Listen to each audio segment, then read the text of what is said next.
Gravy, for the sake of my gag reflex, I'm going to ignore that comment, but welcome everyone. I'm going to be reading just one of Edgar Allan Poe's stories tonight, and I think instead of reading another H.P. Lovecraft story Thursday, maybe I'm thinking about reading a couple of Edgar Allan Poe's, not unknown, but I would say slightly lesser known tales, because most people, when you hear of Edgar Allan Poe, you think of The Raven, or the Pit and the Pendulum, which is what I'm going to read, or The Fall of the House of Usher. You generally think of like his more well-known works, but like there are those that if you actually read his tales, so you would know of the story of the Black Cat, you would know of the story of the case of M. Valdemar, you would know the story of Ligeia, which are just as good, but not really as well known unless you dive deeply into basically studying Edgar Allan Poe's works. But anyway, what I'm going to read tonight, as I said, is The Pit and the Pendulum. So like I said, one of his probably more well-known tales for this evening. But welcome everyone. Good to see you all.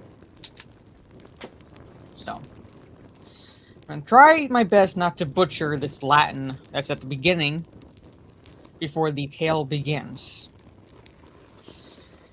Impia tortorum longos hic turba furores sanguini inaqui non satiata aldui suspite nunc patria fracto nunc funeris antro mor ubi dira qui vita salusque patent. Yeah, sorry, I never took Latin. I know a bit about pronunciation, but that's about the extent of it. Anyway, that's an inscription at the beginning of The Pit and Pendulum. Oh yeah, we did, like, when I was in high school and so forth, watched a lot of Shakespeare films. I love Shakespeare as well. Some of my courses, we read, learned about Edgar Allan Poe's background, read most of his stories, so yeah. But here's The Pit and the Pendulum. I was sick unto death with that long agony, and when they at length unbound me and I was permitted to sit, I felt that my senses were leaving me. The sentence, the dread sentence of death, was the last of distinct accentuation which reached my ears. After that, the sound of the inquisitorial voices seemed to merge into one dreamy indeterminate hum. It conveyed to my soul the idea of revolution, perhaps from its association in fancy with the burr of a mill wheel. This only for a brief period, for presently I heard no more. Yet for a while I saw, but without terrible an exaggeration, I saw the lips of the black-robed judges. They appeared to me white, whiter than the sheet upon which I traced these words, and thin even to grotesqueness, thin with the intensity of their expression of firmness, of immovable resolution, of stern contempt of human torture. I saw that the decrees of what to me was fate were still issuing from those lips. I saw them writhe with deadly locution. I saw them fashion the syllables of my name, and I shuddered because no sound succeeded. I saw, too, for a few moments, to have delirious horror, the soft and nearly imperceptible waving of the sable draperies which enwrapped the walls of the apartments. And then my vision fell upon the 7 tall candles upon the table. At first, they wore the aspect of charity, and seemed white and slender angels would save me, but then all at once there came a most deadly nausea over my spirits, and I felt every fiber in my frame thrill as if I had touched the wire of a galvanic battery, while the angel forms became meaningless specters, with heads of flame, and I saw that from them there would be no help. And then there stole into my fancy, like a rich musical note, the thought of what sweet rest there must be in the grave. The thought came gently and stealthily, and it seemed long before it had attained full appreciation, but just as my spirit came at length properly to feel and entertain it, the figures of the judges vanished, as if magically, from before me. The tall candles sank into nothingness. Their flames went out utterly. The blackness of darkness supervened. All sensations appeared swallowed up in a mad rushing descent as if the soul into Hades. Then silence and stillness. Nights were the universe. Again, welcome everyone.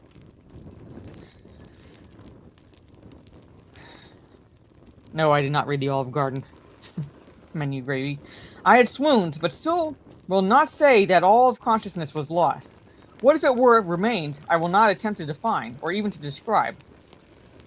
Yet all was not lost. In the deepest slumber, no. In delirium, no. In a swoon, no. In death, no. Even in the grave, all is not lost. Else there is no immortality for man. Arousing from the most profound of slumbers, we break the gossamer web of some dream. Yet in the second afterward, so frail may that web have been, we remember not that we have dreamed. In the return to life from the swoon there are two stages. First, that of the sense of mental or spiritual. Secondly, that of the sense of physical existence. It seems probable that if, upon reaching the second stage, we would recall the impressions of the first, we should find these impressions eloquent in memories of the gulf beyond. And that gulf is what? How, at least, shall we distinguish its shadows from those of the tomb? But if the impressions of what I have termed the first stage are not, at will, recalled, yet after long interval, do they not come unbidden, while we marvel whence they come? He who has never swooned is not he who finds strange palaces and widely familiar faces and coals that glow. It is not he who beholds floating in mid-air the sad visions that the many may not view. It is not he who ponders over the perfume of some novel flower. It is not he whose brain grows bewildered with the meaning of some musical cadence, which has never before arrested his attention. No. Last toxic mail. Hello, ads. Amid frequent and thoughtful endeavors to remember, amidst earnest struggles to regather some token of the state of seeming nothingness into which my soul had lapsed, there have been moments when I have dreamed of success. There have been brief, very brief periods when I have conjured up the remembrances which the lucid reason of a later epoch assures me could have had reference only to that condition of seeming unconsciousness. These shadows of memory tell, indistinctly, of tall figures that lifted and bore me in silence down, still down, till a hideous dizziness oppressed me at the mere idea of the interminableness of the descent. They tell also of a vague horror at my heart, on account of that heart's unnatural stillness. Then comes a sense of sudden motionlessness throughout all things, as if those who bore me, a ghastly train, had outrun in their descent the limits of the limitless, and paused from the wearisomeness of their toil. After this, I call to mind flatness and dampness, and then all is madness, the madness of a memory which busies itself among forbidden things. Very suddenly there came back to my soul motion and sound, the tumultuous motion of the heart, and in my ears the sound of its beating. Then a pause in which all is blank, then again sound, and motion, and touch, a tingling sensation pervading my frame, then the mere consciousness of existence, without thought, a condition which lasted long. Then, very suddenly, thought and shuddering terror, an earnest endeavor to comprehend my true state, then a strong desire to lapse into insensibility, then a rushing revival of soul and a successful effort to move, and now a full memory of the trial, of the judges, of the sable draperies, of the sentence, of the sickness, of the swoon, then entire forgetfulness of all that followed, of all that a later day and much earnestness of endeavor have enabled me vaguely to recall. So far, I had not opened my eyes. I felt that I lay upon my back, unbound. I reached out my hand, and it fell heavily upon something damp and hard. There I suffered it to remain for many minutes, while I strove to imagine where and what I could be. I longed, yet dared not to employ my vision. I dreaded the first glance at objects around me. It was not that I feared to look upon things horrible, but that I grew aghast lest there should be nothing to see. At length, with a wild desperation at heart, I quickly unclosed my eyes. Sorry. My worst thoughts, then, were confirmed. The blackness of eternal night encompassed me. I struggled for breath. The intensity of the darkness seemed to oppress and stifle me. The atmosphere was intolerably close. I still lay quietly, and made effort to exercise my reason. I brought to mind the inquisitorial proceedings, and attempted from that point to deduce my real condition. The sentence had passed, and it appeared to me that a very long interval of time had since elapsed. Yet not for a moment did I suppose myself actually dead. Such a supposition, notwithstanding what we read in fiction, is altogether inconsistent with real existence. But where and in what state was I? The condemned to death, I knew, perished usually at the auto de fe, and one of these had been held on the very night of the day of my trial. Had I been remanded to my dungeon to wait the next sacrifice, which would not take place for many months? This I at once saw could not be. Victims had been in immediate demand. Moreover, my dungeon, as well as all the condemned cells at Toledo, had stone floors, and light was not altogether excluded.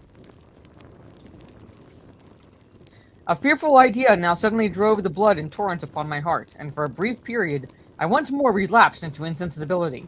Upon recovering, I at once started to my feet, trembling convulsively in every fiber.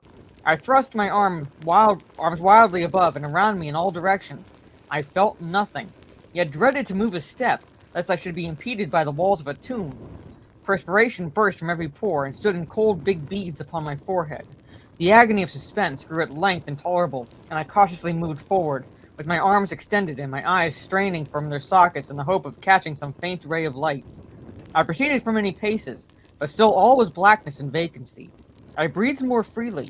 It seemed evident that mine was not, at least, the most hideous of fates. And now, as I still continued to step cautiously onward, there came thronging upon my recollection 1,000 vague rumors of the horrors of Toledo. Of the dungeons there had been strange things narrated, fables I had always deemed them, but yet strange and too ghastly to repeat, save in a whisper. Was I left to perish of starvation in this subterranean world of darkness? Or what fate, perhaps even more fearful, awaited me? That result would be death, and a death of more than customary bitterness. I knew too well the character of my judges to doubt. The mode and the hour were all that occupied or distracted me. My outstretched hands at length encountered some solid obstruction. It was a wall, seemingly of stone masonry, very smooth, slimy, and cold. I followed it up, stepping with all the careful distrust in which certain antique narratives had inspired me. Again, welcome everyone. This process, however, afforded me no means of ascertaining the dimensions of my dungeon, as I might make its circuit and return to the point whence I set out, without being aware of the fact. So, perfectly uniform seemed the wall. I therefore sought the knife which had been in my pocket, when led into the inquisitorial chamber, but it was gone. My clothes had been exchanged for a wrapper of coarse serge. Oh, I can see that it adds. I had thought of forcing the blade in some minute crevice of the masonry, so as to identify my point of departure. The difficulty, nevertheless, was but trivial, although in the disorder of my fancy it seemed at first insuperable. I tore a part of the hem from the robe, and placed the fragment at full length and at right angles to the wall, and groping my way around the prison, I could not fail to encounter this rag upon completing the circuit. So at least I thought, but I had not counted upon the extent of the dungeon, or upon my own weakness. The ground was moist and slippery. I staggered onward for some time, when I stumbled and fell. My excessive fatigue induced me to remain prostrate, and sleep soon overtook me as I lay. Upon awakening and stretching forth an arm, I found beside me a loaf and a pitcher with water. I was too much exhausted to reflect upon the circumstance, but ate and drank with avidity.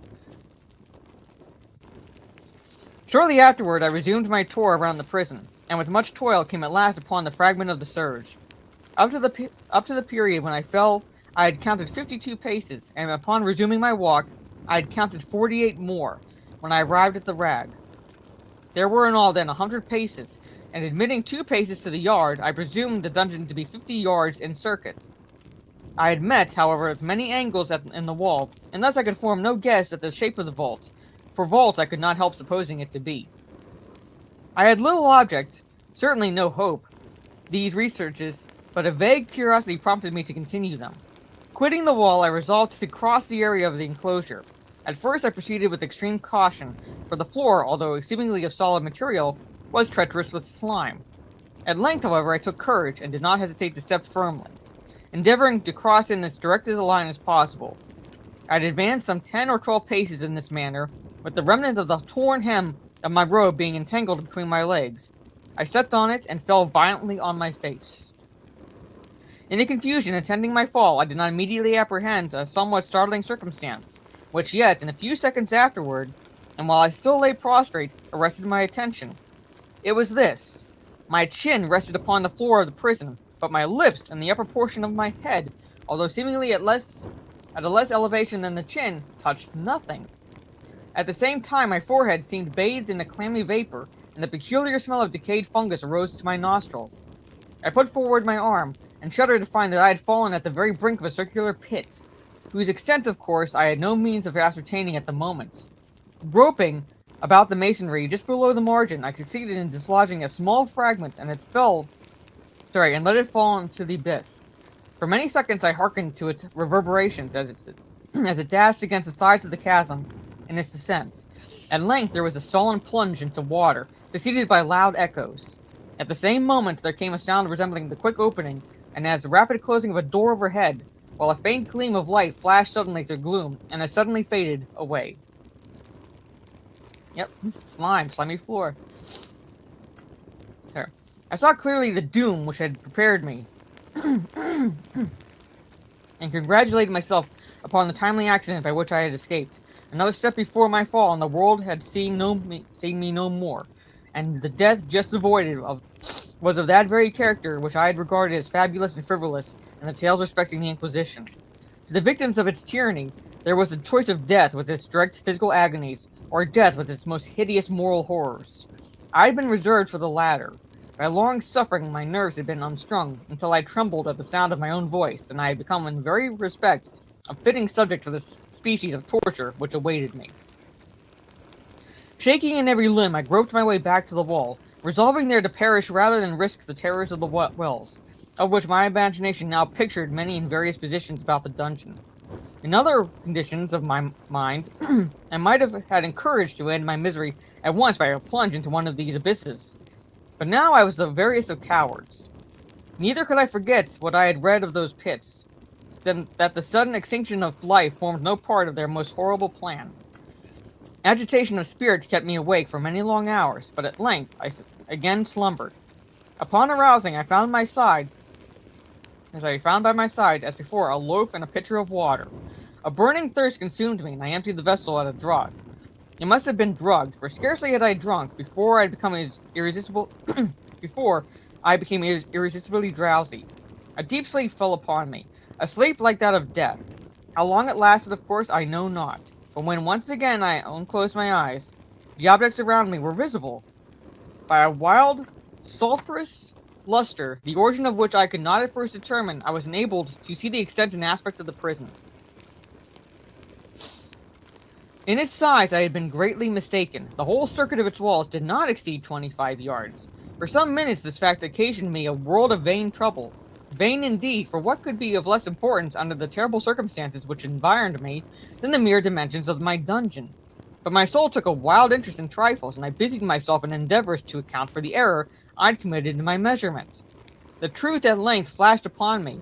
In my first attempt at exploration I had counted 52 paces, up to the period when I fell. I must have then been within a pace or two of the fragment of serge. In fact, I had nearly performed the circuit of the vault. I then slept, and upon awakening, I must have returned upon my steps, thus supposing the circuit nearly double what it actually was. My confusion of mind prevented me from observing that I began my tour with the wall to the left, and ended it with the wall to the right. I had been deceived, too, in respect to the shape of the enclosure. In feeling my way, I had found many angles, and thus deduced an idea of great irregularity.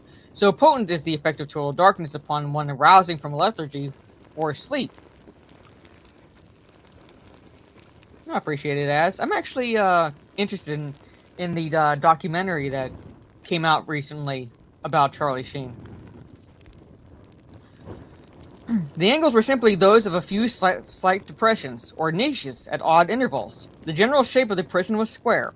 What I had taken for masonry seemed now to be iron, or some other metal, in huge plates, whose sutures or joints occasioned the depression. The entire surface of this metallic enclosure was rudely daubed, and all the hideous and repulsive devices to which the carnal superstition of the monks had given rise. The figures of fiends and aspects of menace, with skeleton forms and other more really fearful images, overspread and disfigured the walls. I observed that the outlines of these monstrosities were sufficiently distinct, but that the colors seemed faded and blurred, as if from the effects of a damp atmosphere. I now noticed the floor too, which was of stone. In the center yawned the circular pit from whose jaws I had escaped, but it was the only one in the dungeon. All this I saw distinctly and by much effort, for my personal condition had been greatly changed during slumber. I now lay upon my back, and at full length, on a species of low framework of wood. To this I was securely bound by a long strap resembling a circingle. It passed in many convolutions about my limbs and body, leaving at liberty only my head and my left arm to such extent that I could, by dint of much exertion, supply myself with food from an earthen dish which lay by my side on the floor. I saw to my horror that the pitcher had been removed. I say to my horror, for I was consumed with intolerable thirst. This thirst it appeared to be the design of my persecutors to simulate, for the food in the dish was meat pungently seasoned. Looking upward, I surveyed the ceiling of my prison. It was some 30 or 40 feet overhead and constructed much as the side walls. In one of its panels, a very singular figure riveted my whole attention. It was the painted figure of Time, as he is commonly represented, save that in lieu of a scythe, he held what at a casual glance I supposed to be the pictured image of a huge pendulum, such as we see on antique clocks. There was something, however, in the appearance of this machine which caused me to regard it more attentively. While I gazed directly upward at it, for its position was immediately over my own, I fancied that I saw it in motion, and an instant afterward the fancy was confirmed. Its sweep was brief, and of course slow. I watched for some minutes. Silence. I watched for some minutes, somewhat in fear, but more in wonder. Wearied at length while observing its dull movement, I turned my eyes upon the other objects in the cell. Most likely not, Anthony. A slight noise attracted my notice, and looking to the floor, I saw several enormous rats traversing it. They had issued from the well, which lay just within view to my right. Even then, while I gazed, they came up in troops, hurriedly, with ravenous eyes, allured by the scent of the meat. From this, it required much effort and attention to scare them away. It might have been half an hour, perhaps even an hour, for I could take but imperfect note of time, before I again cast my eyes upward. What I then saw confounded and amazed me. The sweep of the pendulum had increased in extent by nearly a yard. As a natural consequence, its velocity was also much greater. But what mainly disturbed me was the idea that it had perceptibly descended. I now observed, with what horror it is needless to say, that its nether extremity was formed of a crescent of glittering steel, about a foot in length, from horn to horn, the horns upward, and the under edge evidently as keen as that of a razor. Like a razor also, it seemed massy and heavy, tapering into the edge into a solid and broad structure above. It was appended to a weighty rod of brass, and the whole hissed as it swung through the air. I could no longer doubt the doom prepared for me by monkish ingenuity and torture. My cognizance of the pit had become known to the inquisitorial agents. The pit, whose horrors had been destined for so bold a recusant as myself. The pit, typical of hell, and regarded by rumor as the ultima thule of all their punishments. The plunge into this pit I had avoided by the merest of accidents. I knew that surprise or entrapment into torment formed an important portion of all the grotesquerie of these dungeon deaths. Having failed to fall, it was no part of the demon plan to hurl me into the abyss, and thus, there being no alternative, a different and a milder destruction awaited me. Milder? I have smiled in my agony as I thought of such application of such a term. What boots it to tell of the long, long hours of horror more than mortal during which I counted the rushing vibrations of the steel, inch by inch, line by line, with a descent only appreciable at intervals that seemed ages. Down and still down it came. Days passed. It might have been that many days passed ere it swept so closely over me as to fan me with its acrid breath. The odor of the sharp steel forced itself into my nostrils. I prayed. I wearied heaven with my prayer for its more speedy descent. I grew frantically mad and struggled to force myself upward against the sweep of the fearful scimitar. And then I fell suddenly calm and lay smiling at the glittering death as a child at some rare bauble. There was another interval of utter insensibility. It was brief, for upon again lapsing into life there had been no perceptible descent in the pendulum.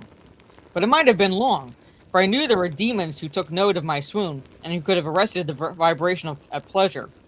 Upon my recovery, too, I felt very, inexpressibly sick and weak, as if through long inanition. Even amid the agonies of that period, the human nature craved food.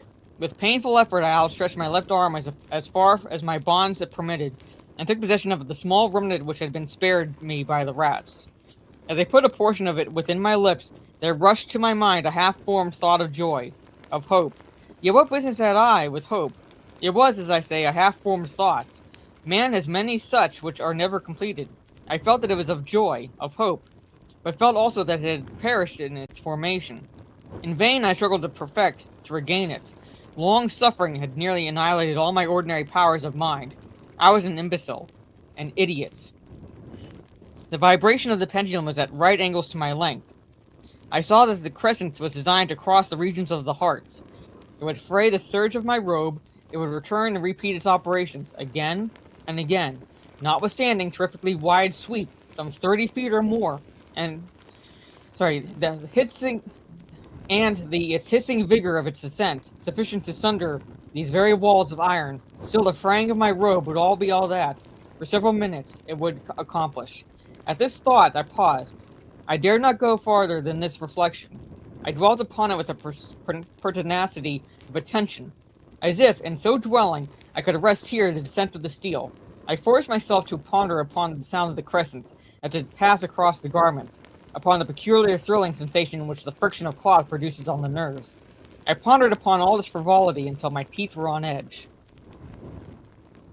Down, steadily down it crept. I took a frenzied pleasure in contrasting its downward with its lateral velocity.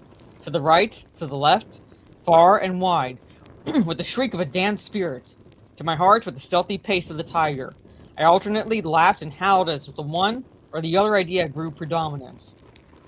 Down, certainly relentlessly down, it vibrated within 3 inches of my bosom. I struggled violently, furiously to free my left arm.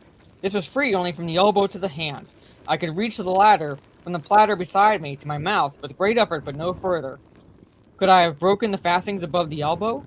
I would have seized and attempted to arrest the pendulum. I might as well have attempted to arrest an avalanche. Down, still unceasingly, still inevitably down. I gasped and struggled at each vibration.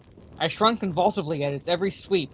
My eyes followed its outward or upward whirls with its eagerness of the most unmeaning despair.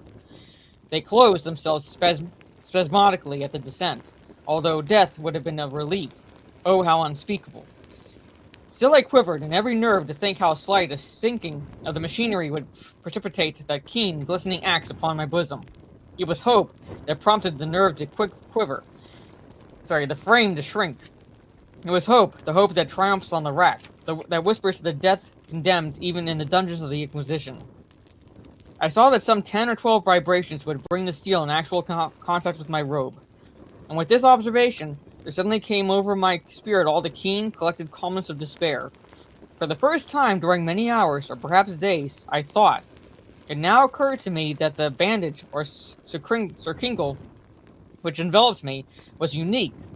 I was tied by no separate cord.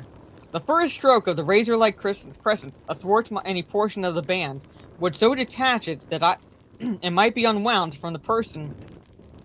Closing my eyes. From my person by means of my left hand. But how fearful in the case of the proximity of the steel. The result of the slightest struggle, how deadly. Was it likely, moreover, that the minions of the torturer had not foreseen and provided for this possibility? Was it probable that the bandage crossed my bosom in the track of the pendulum? Dreading to find my faint, and, as it seemed, my last hope frustrated, I so far elevated my head as to obtain a distinct view of my breast. The circingle enveloped my limbs and body close in all directions, save in the path of the destroying crescents. Scarcely had I dropped my head back into its original position, when there flashed upon my mind what I cannot better describe than as the unformed half of that idea of deliverance to which I have previously alluded, and of which a moiety only floated indeterminately through my brain when I raised food to my burning lips.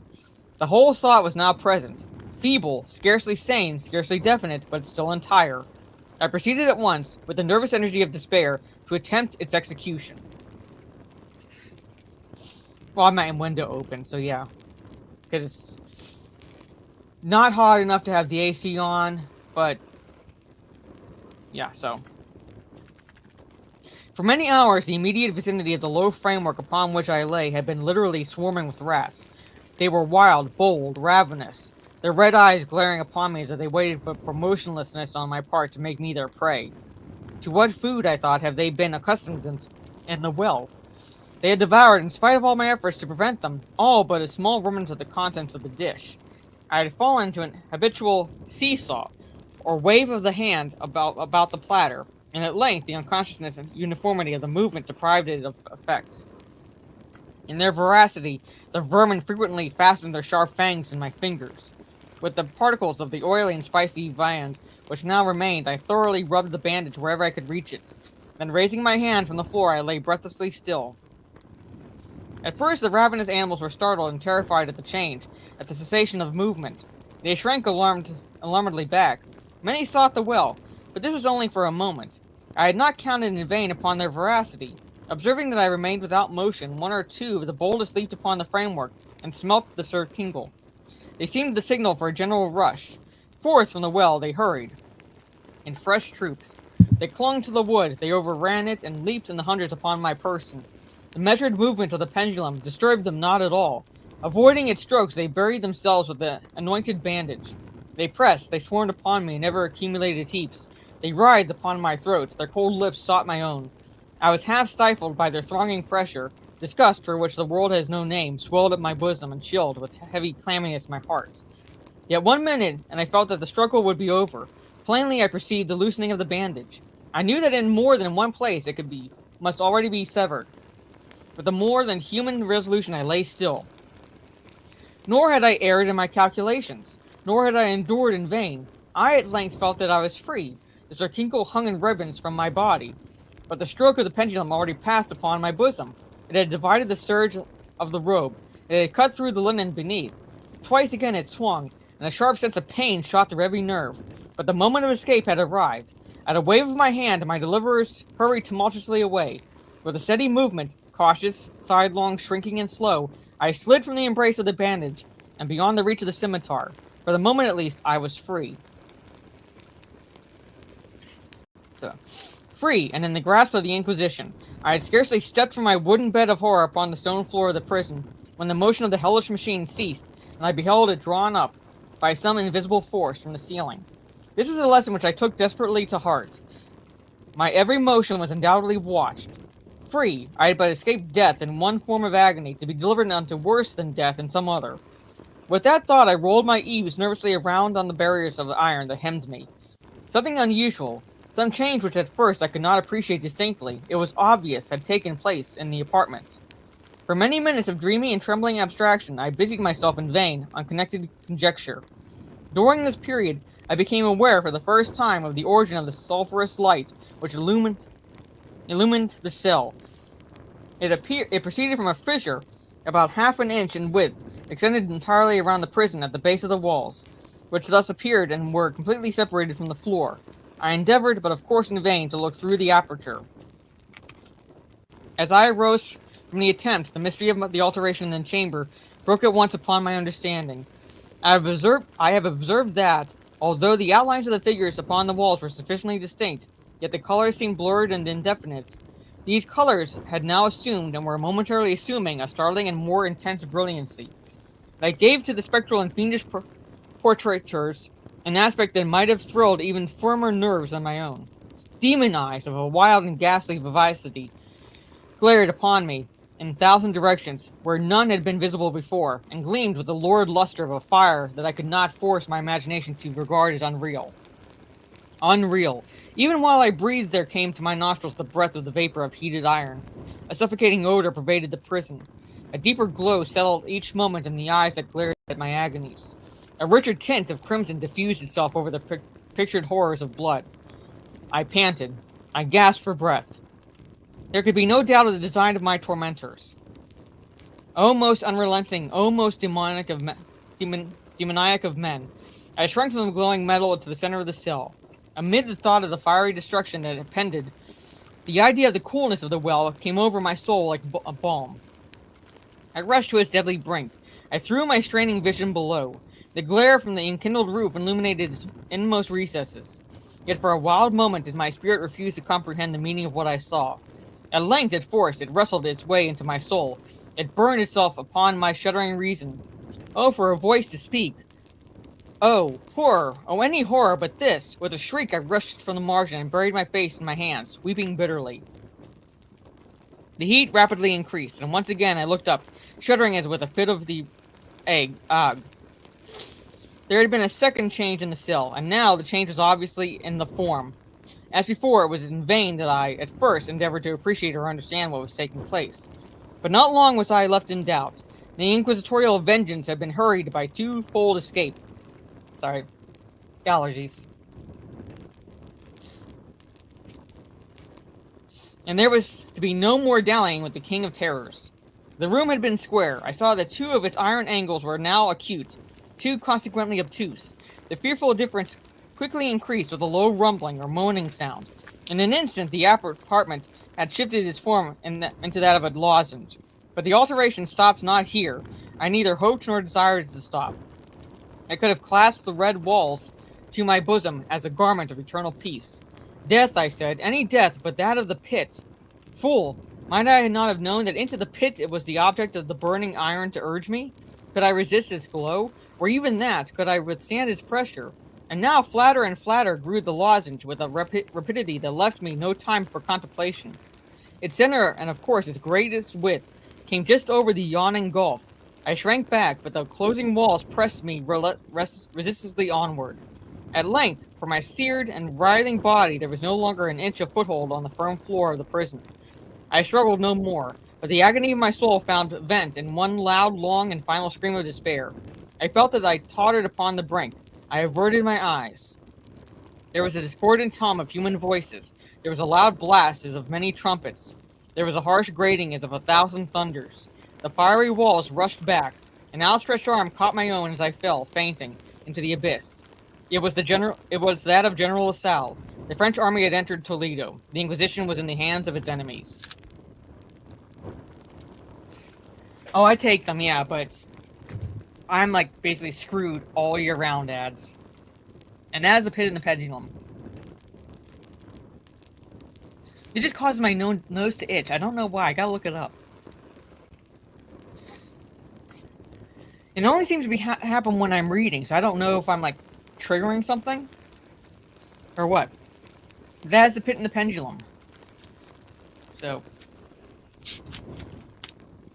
yeah, so something is like causes it to itch. I don't know why.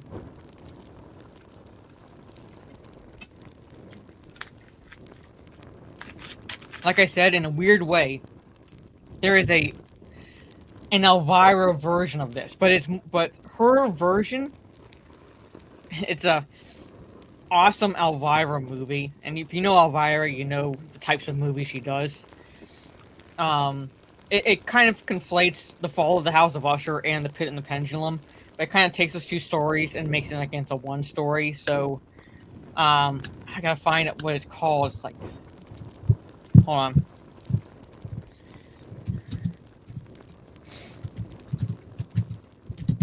Haunted Hills. Elvira's Haunted Hills. Like I said, it conflates. I should say more, it combines The Fall of the House of Usher and The Pit and the Pendulum. And if you can find it online, give it a watch. It's a fun watch, in my opinion. So you don't take it seriously. It's an Elvira movie, but it's a fun watch. But like I said, Thursday I will be reading a couple of Edgar Allan Poe's slightly lesser known stories, The Black Cat and is it The Case? I gotta look at the title again real fast. I can't. The Facts in the Case of M. Valdemar.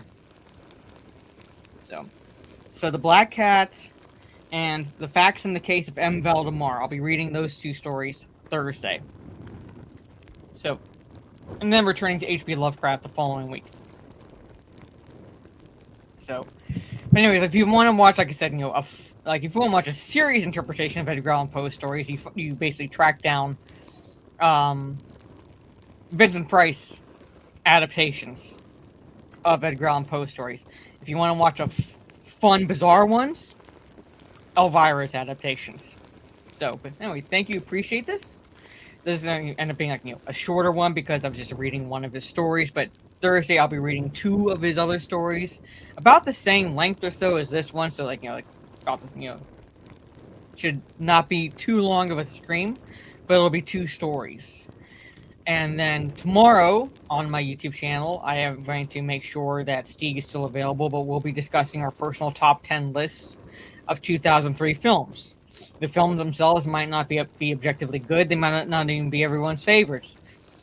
But they are our personal favorites. And it's 2003. Just 2003 films from that year. So our own personal favorites. No streams Friday or Saturday. Saturday evening, I'll be watching at some point the replay of Crown Jewel. So I'll be doing like a semi-watch party of sorts later on that evening, since Crown Jewel will be airing at 8 a.m. Eastern. Because it's going to be in Perth, Australia. And then Raw, the following Monday, will be at 8 a.m. as well. So that's going to be interesting. This coming Monday.